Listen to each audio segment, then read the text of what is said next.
ዶክተር አብይ እንዲህ ብሎኝ ነበር እንትና እንደዚህ ብሎኝ ነበር ያኛው እንደዚህ ብሎኝ ነበር የሚል ነገርና የሆነ ሰሞን እንዳም ሙድ ነገር ሆና ነበር ብሎኝ ነበር የሚለው ነገር ጫጣውን ጨርሷል ሁሉም ነገር አልቆ ተጠናቋል ወደ ባንዲራና አርማ ጉዳይ ላይ ተደርሷል ይላል እንግዲህ ሸገር ከዚህ ሁሉ ውስጥ አልተጠቃለለችም የሸገር አፋንታ አልታወቀም ነው ብለው እኛ በሰልፍ የብልጽግና ደጋፊ እንሆናለን ያኔ ብልጽግና በትክክል የምንፈልገው ለአገር የሚበጅ ስራ ሰርቷል ብለን እናምናለን የሚሉ ሰዎች በቅ ብለዋል ማለት ነው አማራና ኦሮሚያን አስተዳደራዊ ስትራክቸሩ የማፍረሱ ጉዳይ ይሁን ወይ ኩርሙክ ምንድነው ማለት ነገር ነው በጣም ወሳኝ ነገር የሚሆነው ማለት ስለዚህ ህዳሴ ግድቡ ነፃ ወጣ ማለት ነው በከፍተኛ ደረጃ ስትዳከም ኢትዮጵያ ትለመልማለች ምንም ጥያቄ የለም በኢትዮጵያ በኩል ወደ ሱዳን የሚመጣውን አደጋ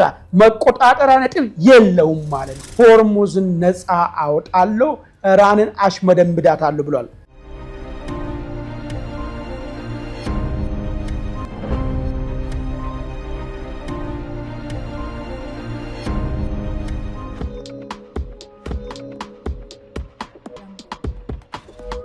ሰላም ጤና ይስጥልን ውድ የኢትዮ ውይይት አድማጭ ተመልካቾቻችን ይህ ዕለታዊ የተሰኘው ዝግጅታችን በዛሬው ዕለታዊ ዝግጅታችን ኦሮሚያን ወደ 6 ክልል የመከፋፈል ስራ ቀጥሎበት ወደ ባንዲራና አርማ ደረጃ ደርሷል ስል ዶክተር ሚልኬሳ ሚደጋ ተናገረ ዶክተር ሚልኬሳ ሚደጋ የተናገረው ነገር እውነት ነው ወይስ የፕሮፓጋንዳ ዓላማ አለው የሚለውን ጉዳይ በስፋት የምንነድበት ይሆናል በሁለተኝነት ሰባተኛውን ምርጫን አስመልክቶ የኦሮሞ ነጻነት ሰራዊት አቋሙን ገለጸ ኦሮሞ ነጻነት ሰራዊት ገለጸው አቋም ፋኖ ከያዘው አቋም ጋር ተመሳሳይ ነው ወይስ ይለያያል በዚህ ላይ የምንለው ጉዳይ ይኖረናል በሶስተኝነት ደረጃ ትልቅ ድል ኢትዮጵያ በሱዳን ላይ አገኘች ከርሙክ የምትባለው ቦታ ከአልቡራን እጅ ተነጥቆ ለፈጥኖ ደራሽ እንደዚሁም ደግሞ የሱዳን ነጻነት ንቅናቄ ሰሜን የሚባሉ ኃይሎች ተቆጣጥሯል ለኢትዮጵያ ትልቅ ድልና ትልቅ እዳሴ ነው ምንድነው ይሄ ድል እንዴት ተገኘ ይሄ ድልስ እንዴት ነው የምንገነዘበው የሚለውን ጉዳይ በስፋት ምንዳስውራል በመጨረሻ ትራምፕ ካርግ አይስላንድን ለመቆጣጠር ወታደራዊ ዘመቻ ሊጀምሩ መሆናቸው ተገልጿል ካርግ አይስላንድ ለምንድነው ተመረጠችው ካርግ አይስላንድ መቆጣጠር ማለት ምን ኢራንን ምን ደረጃ ላይ ማድረስ ነው ይቻላል ወይ የሚለውን ጉዳይ በስፋት የምናየውናል እንደተለመደው ለሚቀጥለው 30 ደቂቃ ከናንተ ጋር ቆይታ ማድረግ እኔ አማኑኤል መንግስቱ እናንተም ኢትዮ ውይይትን ሰብስክራይብ ያረጋችሁ ይህ ውይይት ደግሞ ለሌሎች ተደራሽ እንዲሆን ላይክ ሼር ያረጋችሁ አብራችሁ እንዲቆዩ እየጠየቁ ቀጥታ ወደ መጀመሪያ አጀንዳ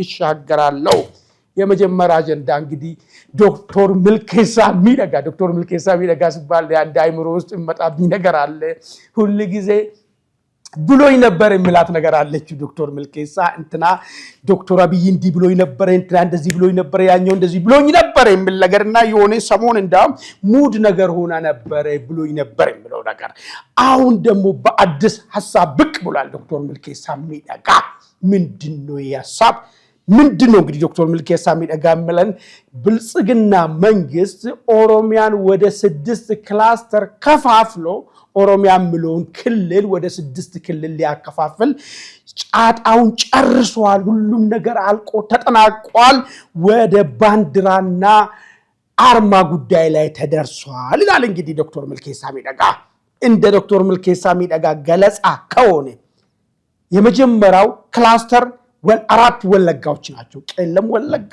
ምዕራብ ወለጋ ምስራቅ ወለጋና ሆሮ ጉዱሩ ወለጋ የሚባለው በአንድ ክላስተር ተይዞ አንድ ክልል ሊሆን ነው የሚለው ዶክተር ሚልኬሳ ሚደጋ በሁለተኝነት ላይ ያስቀመጠው ክልል ወይ ደግሞ ክላስተር ጅማና ኢሉ የሚለው አካባቢ ያሉትን በአንድ ሰብስቦ ጅማና ኢሉ በሚል በክላስተር ስራ አስገብቶ ክልል ያረጉት ነው ምን ነገር ነው ያነሳው በሶስተኝነት ደረጃ ጉጂና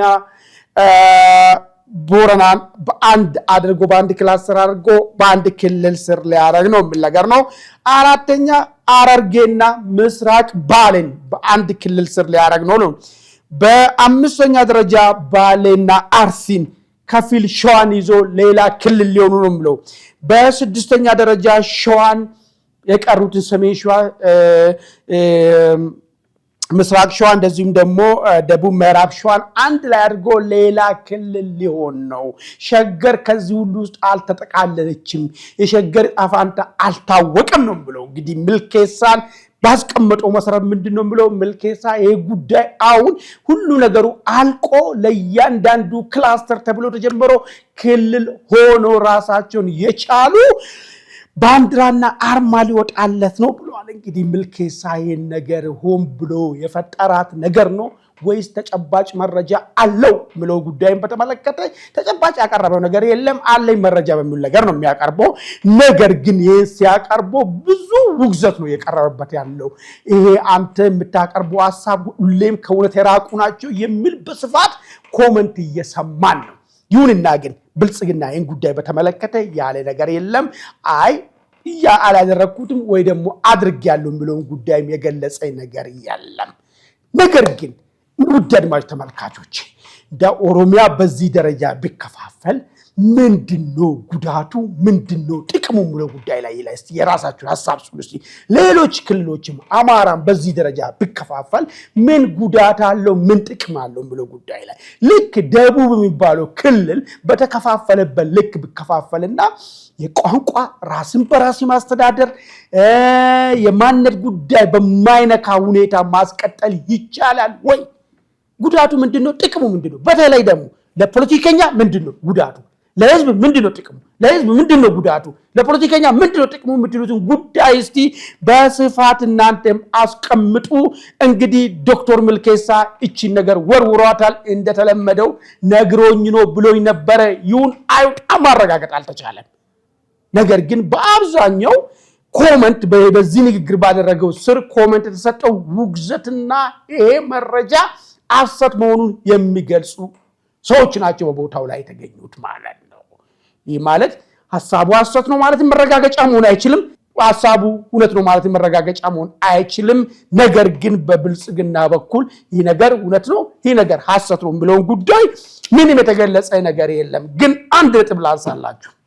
በአብዛኛው እየዋለለ የሚውለው አንዳንዴ የአንድነት ኃይል አንዳንዴ ደግሞ የብሔር ኃይል የሚሆነው ውጭ የሚገኘው ኃይሎች በአብዛኛው ይሄ አስተዳደር በዚህ መንገድ የሚፈርስና ያለው የወያኔ ሰራሹ የፌደራል ስርዓት የዜጎችን ራሳቸውን ባህል ቋንቋን በራሳቸው መተዳደር በራሳቸው ቋንቋ መማር የሚለው ነገር ጥያቄ ውስጥ ባልከተተ ሁኔታ አስተዳደሩ ከፈረሰ እኛ በሰልፍ የብልጽግና ደጋፊ እንሆናለን። ያኔ ብልጽግና በትክክል የምንፈልገው ለአገር የሚበጅ ስራ ሰርቷል ብለን እናምናለን የሚሉ ሰዎች በቅ ብለዋል ማለት ነው። ይሄን በዚህ ያዘውና ጠቅላይ ሚኒስትሩ ባለፈ ከሁለት ዓመት በኋላ ሁሉም ይረዳኛል ይቅርታ ጠይቆ መሳሪያ ነሳም ይቅርታ ጠይቆ ይመለሳል። ውጪ ቁጭ ብሎ የሚያወግዘንም በይቅርታ መጥቶ ይመለሳል የሚል ነገር አድርጎ ነበር። እንዳው እቺ ነገርና አሁን ምልኬሳ ያመጣዋትን ሐሳብ ለማቀናጀት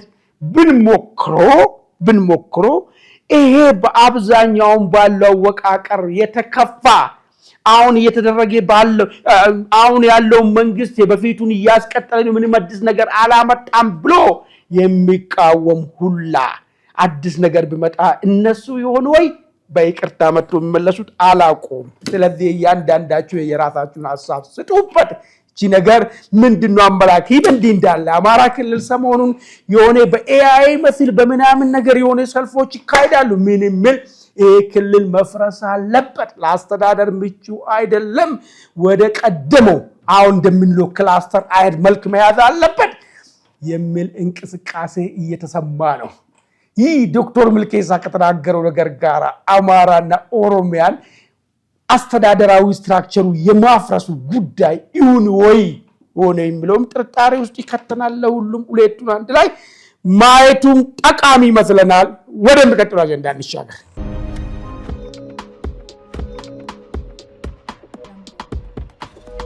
መልካም ቀጣዩ አጀንዳ የኦሮሞ ነጻነት ሰራዊት 7ኛውን አገራዊ ምርጫ አስመልክቶ አማካሪው ከውጭ ሀገር ለቢቢሲ መግለጫ ሰጥቷል።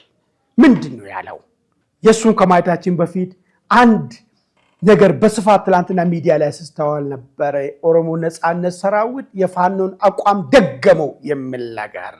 ፋኖ ምን አለ ምርጫን በተመለከተ የሚለው ነገር መጀመሪያ መዘዝ ላድርግና ኦሮሞ ነጻነት ሰራዊት ያለው ከፋኖ ጋር ተመሳሳይ ነው ልዩነት አለው ካልን በኋላ ተመሳሳይ ነው ያሉ ሰዎች ከምን አምጥቶ ነው የሚለው ነገር እንሞግታለን ማለት ነው። ይከውን እውነታው ኦሮሞ ነጻነት ፋኖ ምንድነው ያለው? መጀመሪያ ፋኖ ምርጫ ላይ የሚሳተፉትን መራጭ አስመራጭ ፓርቲ ደጋፊ ተቃዋሚ ፓርቲ ማንኛውም በዚህ ሂደት ውስጥ የሚንቀሳቀስ ላይ እርምጃ እንወስዳለን፣ ለዚህ ወታደራዊ መምሪያ አውርደናል የሚል ነገር ተናግሯል። ሰሞኑ ምን ሐሳብ ይቀይራሉ ወይ ሳይቀይሩ የሚል ነገር ለማየት አንድ ጋዜጠኛ አማራ ፋኖ ብሔራዊ ንቅናቄን ህዝብ ግንኙነት ኃላፊውን ኢንተርቪው አድርጎት ነበር። የአቋም የጸና እንደሆነና በምንም መንገድ በዚህ ሂደት ውስጥ የሚገቡ ጠላት መሆናቸውን አስምሮበት ተናግሯል። ይሄ ነው የፋኖ አቋም። ኦሮሞ ነጻነት ሰራዊት ምንድነው ያለው? ኦሮሞ ነጻነት ሰራዊት 7ኛው ሀገራዊ ምርጫ ፍትሃዊ ዲሞክራሲያዊ ምርጫ አይደለም።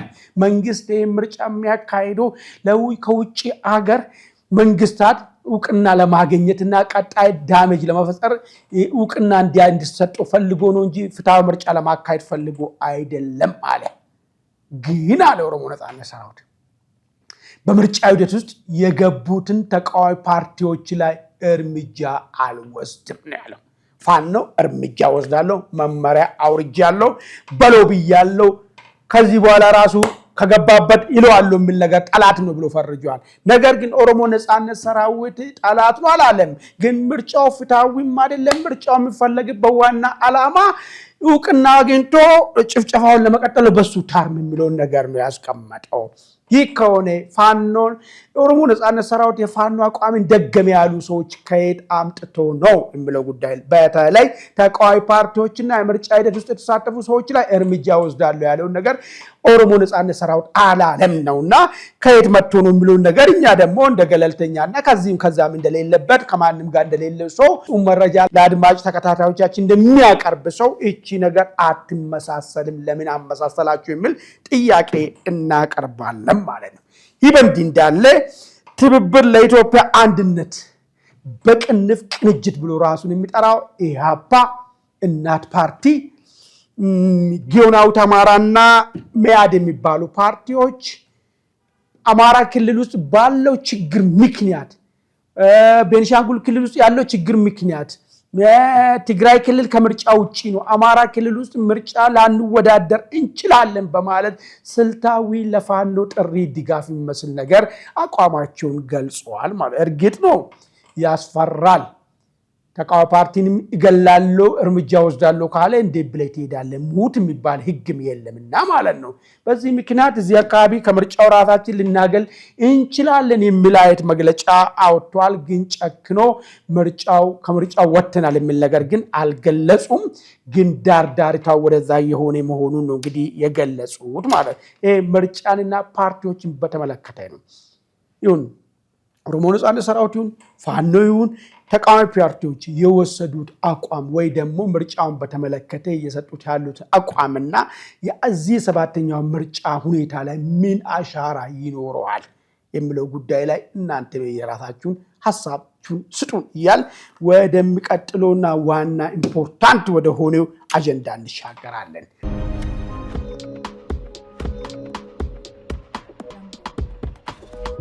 ከሁለት ቀን በፊት የሱዳን ታጣቂዎች ኩርሙክን ተቆጣጠሩት። ኩርሙክ ምንድን ነው? ለምንድን ነው እንደዚህ ኢሹ ሊሆን የቻለው? እኔም ራሴ ደግሞ ለምንድን ነው ይህን ጉዳይ አምጥቼ አንድ ትንሽ ከተማ የሱዳን ፈጥኖ ደራሽ ወይ ደግሞ የሱዳን ነፃ አውጪ እንቅስቃሴ ሰሜናዊው ተቆጣጣሪ ብዬ ለመናገር ለምን ምን አበቃ? ኩርሙክ ምንድነው የሚለው ነገር ነው በጣም ወሳኝ ነገር የሚሆነው ማለት። የመጀመሪያ ኩርሙክ ማለት ለሱዳን ምንድነች? ለኢትዮጵያ ምንድነች? ኩርሙክን እንዲቆጣጠሩት ፈጥኖ ደራሹ ኃይል እንዲቆጣጠር የኢትዮጵያ ሚና ምን ነበረ? ለምን በዚህ ሚና ውስጥ ገባ? ምን ጥቅም ያገኛል? እንደ አገር ያው እንደ ብልጽግና እንደምናምን አይደለም። እንደ አገር ሱዳን ላይ ድል ያጎናጸፈን የኩርሙክ መቆጣጠር ምንድነው እሱ ብሎን ነገር ለማንሳት ሞክራለሁ። የመጀመሪያ ከሱዳን አንፃር እስቲ ኩርሙክ ማለት ምንድነች የሚለውን ነገር ላንሳ። አራት ነጥቦች ይላል።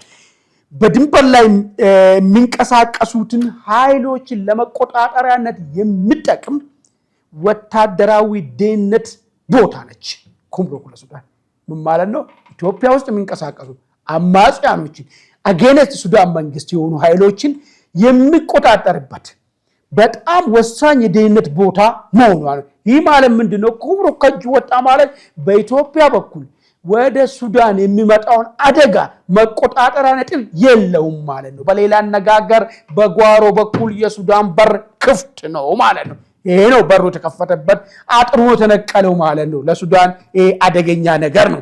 ሁለተኛ ድንበሩን ለመቆጣጠር ስትራቴጂክ ቦታ ወይ ደግሞ ማማ ነች እቺ ቦታ። ኢትዮጵያ ውስጥ የሚንቀሳቀሱ ወታደሮችን ከየት ወዴት ነው የሚንቀሳቀሱት? ምንድነው የሚያረጉት? ምን እንቅስቃሴ ያረጉ ነው የሚለውን ነገር መቆጣጠሪያ ቆሞ የሚታይበት ማማ ነች ማለት ነው እቺ ቦታ ማለት ነው። ስለዚህ የሰራዊቱን እንቅስቃሴ የአማጺ እንቅስቃሴን ማወቅ አይችልም ሱዳን ከዚህ በኋላ። ሁለተኛ በሩ ተከፍቶበታል። ሶስተኛ በርቀት የኢትዮጵያ መንግስት የሚያደርገውን እንቅስቃሴን መቆጣጠር የሚችልበት ቦታ አጥቷል ማለት ነው። በሶስተኛ ደረጃ ለህዳሴ ግድቡ በጣም ቅርብ ቦታ ነች። ኩርሙክ ማለት 60 ኪሎ ሜትር ከአሶሳ ከተማ። የግድቡን ሁኔታ አልቡራን የሚቆጣጠረው እቺ ኩርሙክ ላይ በመሆን ነው ማለት ነው። አልቡራን ራሱ ለግብጽ ቀኝ እጅ የሚሆንበት ትልቁ መተማመኛቸው ግድቡ ምን ላይ ነው ያለው፣ ምንድነው የተደረገ ያለው በግድቡ ላይ የሚለው መረጃ ማግኘት የሚችሉት ኩርሙክ ላይ ሆኖ ነው ማለት ነው። ስለዚህ ከዚህ በኋላ አልቡራን ሆነ ሱዳን ለግብጽ ጠቃሚነቱ ያከትማል ማለት ነው። ሌላ ነጥብ ቦታ የለማ። ህዳሴ ግድቡን እንቅስቃሴውን ለመቆጣጠር የሚቻልበት ስትራቴጂክ ቦታ የለም ከኩርሙክ ሌላ ማለት። ስለዚህ ህዳሴ ግድቡ ነፃ ወጣ ማለት ነው ከግብጽና ከሱዳን። ለዚህ ነው የኢትዮጵያ የዘመኑ ድል ነው የተጎናጸፈችው የተባለበት ምክንያቱ። በአራተኛ ደረጃ የመደራደሪያ አቂሙን ያሸበረክበታል፣ ጉልበቱን ቄጠማ ያደርጓል ኩርሙክ ከእጁ መውጣቱ። ለምን? ከዚህ በፊት በተለያየ ጊዜ ስለ ህዳሴ ግድብ የሚደረጉ ድርድር ላይ ጫና ለመፍጠር እቺን ቦታ ነው የሚጠቀሙት።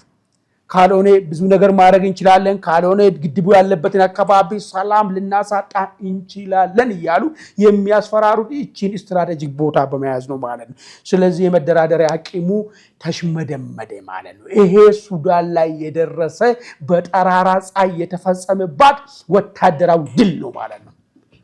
በኢትዮጵያ በኩል ምንድነው ነው አሁን? እሺ ሱዳን ይናጣች ያለው ዘረዘር ናቸው። ሱዳን አራት መሰረታዊ ነገሮችን አጣል። እጇ በሯ ክፍት ሆኗል። አማጺ እንደፈለገ ይንቀሳቀሳል። ኢትዮጵያ ምን እንደምትዶልትላት ማየት የሚችልበትን ቦታ አጣለች። ህዳሴ ግድቡ የምትቆጣጠርበት ቦታ አጣለች። ይሄ የሱዳን ጉዳት ነው። ለኢትዮጵያ ታዲያ ምን ያመጣል ልትለኝ ትችላለህ? እሱን ላንሳለን።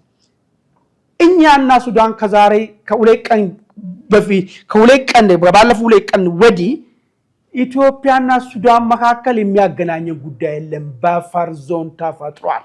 ይህ በፈር ዞን የሚቆጣጠረው የብሉ ናይል አካባቢ የሚንቀሳቀሰው የሱዳን ነፃ አውጪ ንቅናቄ ሰሜን የሚባለው። ስለዚህ ቡድን በኋላ መረጃ ሰጣችኋለሁ። ማን ነው እሱ ብሎ ነገር ቦታውን የሚቆጣጠረው ከዚህ በኋላ እሱ ነው ማለት ነው። የሱዳን መንግስት ወይ ደግሞ አልቡራን እኛ ጋር የሚደርስበት ነገር የለም። በፈር ዞን በመካከላችን ተፈጥሯል ማለት ይሄ ትልቅ ድል ነው። የሚገርም ነገር ማለት ነው። ሌላኛው ነገር ለነዚህ አማጽያን ለፈጥኖ ደራሽም ይሁን ለዚህ ብሉ ናይል ውስጥ ለሚንቀሳቀሰው ኃይል የሎጂስቲክ መንገድ ተበጅለት ማለት ነው። አስፈላጊው ማንኛውንም ነገር ከውጭ የሚያገኘውን ነገር በቀላሉ ወደ ውስጥ ለማስገባት በር መግቢያ መንገድ አገኘ ማለት። ስለዚህ ማለት አልቡራን ላይ አንገታቸው ላይ ገመድ ተጠመጠመ ማለት ነው። ሌላኛው ጉዳይ ህዳሴው ግድብ ቅድም እንዳልኩ ነፃ ቀጠና ውስጥ ገባ ማለት ነው። ከዚህ በኋላ አልቡራን በግብፅ ተገፋፍቶ እንዲያረጋለው እንዲኖናል ምናምን አልቡራን የለም። ከዚህ በኋላ እኛ ስለ ህዳሴ ግድብ መነጋገር ከመጣ የምናወራው እቺ ቦታ ጋር ያለው ኃይል ጋር ነው ማለት ነው። ስለዚህ ኃይል ደግሞ በእጃችን ጠፍጥፈን የሰራነው ስለሆነ ህዳሴ ግድባችን ነፃ ወጣ ማለት ነው። ሌላኛው ነጥባችን ለኢትዮጵያ መደራደሪያ አቂማችን ጨመረ ማለት ልክ በመጀመሪያ እነሱ ኩምሩክን ሲይዙ የመደራደሪያ አቂማቸው ከፍተኛ ነበር። ዛሬ የሚደራደሩበትን ነገር ከቀማናቸው የኛ መደራደሪያ አቂም ይጨምራል ማለት። ይሄ አራት ነገሮች ኩምሩክ በፈጥኖ ደራሹና ብሉ ናይል አካባቢ በሚንቀሳቀሱ ኃይሎች ቁጥጥር ስር በመግባቷ ኢትዮጵያ የተጎናጸፈች ድል ነው። ይሄ ድል የት ይሄዳል አይታወቅም። መንግስቱ ሱዳንን ለሁለት ከፍያለሁ ብሏል። አሁንም ቢካሉ ደግሞ የቀረችውን ሱዳን ብሉ ናይልና ደቡባዊ ኮርዶፋ ይዞ ሀገር ለመሆን የሚንቀሳቀስ ኃይል አለ። እሱም በማገዝ አሁንም ለሁለት መክፈል የሚቻልበትና ህዳሴ ግድቡን ከላይኛው የካርቱም ሊቃን ተጽዕኖ መጣ ማውጣት የሚቻልበት እድል አለ ማለት ነው። የሚገርም ነገር ማለት ነው። ይሄ እድል አለ። እስቲ እነዚህ ሱዳን ፒፕል ላይብሬሽን ሙቭመንት ኖርዝ የሚባሉት ምንድነው አላማቸው የሚለውን ነገር እንወስድ። ሁለት ነገር ነው ጥያቄያቸው። ቲፕ እንድትሆኑ በፈር ዞን የሰሩልን ማናቸው? እነሱ ያው ሱዳናዊ አይደሉም ወይ? ዝም ብለህ ነው እንትን የምትለው እነሱም ያው ናቸው ነገ የሚል ነገር ጥያቄ ልታነሱ ስለሚችሉ ትንሽ እስቲ ልስጣችሁ መረጃ። እነዚህ ኃይሎች ምንድነው? አንደኛ በሱዳን ኃይሎች የተገፋን ብሔሮችንን ብሎ ነው የሚያስቡት። በማዕከላዊ መንግስት የተገፋን ራሳችን በራሳችን ማስተዳደር ያለብን ሰዎች ነን ይላሉ። ይሄ ችግር የለም አቺቭ ሊሆን ይችላል። ነገር ግን በጣም መሰረታዊ ጥያቄ የሚያነሱት ሃይማኖትና መንግስት ይለያይ ነው። ሱዳን እንግዲህ ኢስላሚክ ስቴት ነች። ሃይማኖትና መንግስት ይለያይ ነው ብሎ ይሄንን ካርቱም ሊቃን አይፈቅዱም። ባይሆን አገር ሆኖ ገለጠላሉ እንጂ በዚህ ጉዳይ ላይ ሊስማሙ አይችሉም ማለት። ስለዚህ የነዚህ ኃይሎች ጠንክሮ መውጣት ዋናው ነጥቡ ሱዳንን በከፍተኛ ደረጃ ያዳክማል። ሱዳን በከፍተኛ ደረጃ ስትዳከም ኢትዮጵያ ትለመልማለች። ምንም ጥያቄ የለም። ለምን? በመሃላችን ያለው አባይ የሚባል ነገር አለ። ይህ በእንዲህ እንዳለ ኢትዮጵያ መንግስት አዲስ ጨረታ አውጥቷል። ጓዶች ምንድነው የወጣ ጨረታ?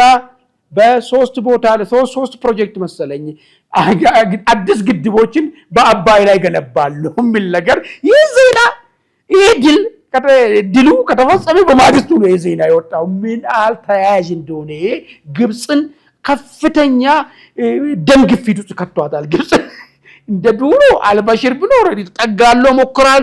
አልቡራን እዛ አካባቢ ቆጣጠር የሆነ ነገር አረጋለሁ ረብሻለሁ ምናምን ባል ነገር ሊፈጠር ይችል ነበር። አሁን አልቡራን የለ። ህዳሴ ግድቡ ነፃ ወጥቷል።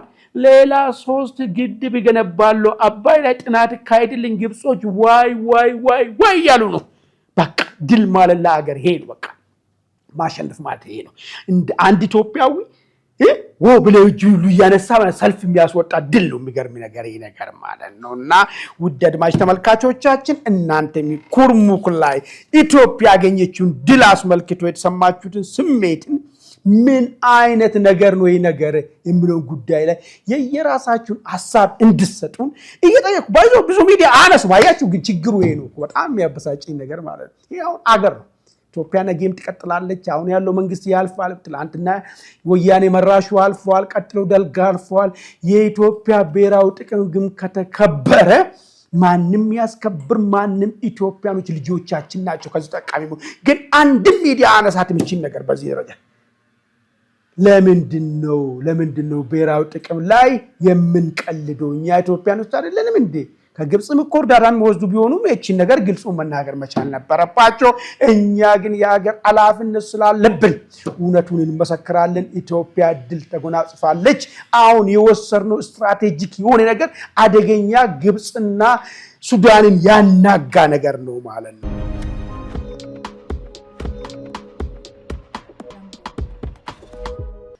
ወደ መጨረሻ አጀንዳ ሲሄድ ትራምፕ ካርግ አይስላንድን ተቆጣጥሬ ሆርሙዝን ነፃ አወጣለሁ፣ ለዚህም ኮማንዶ እያስጠጋው ነው።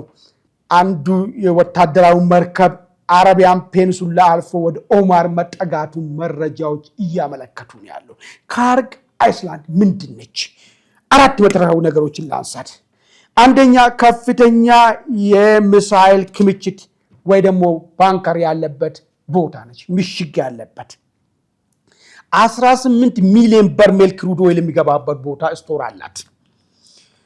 ኦይል ፓምፑ ከዚህ የተነሳ ነው በባህር ውስጥ አልፎ የሚሄድበት ቦታ ነው።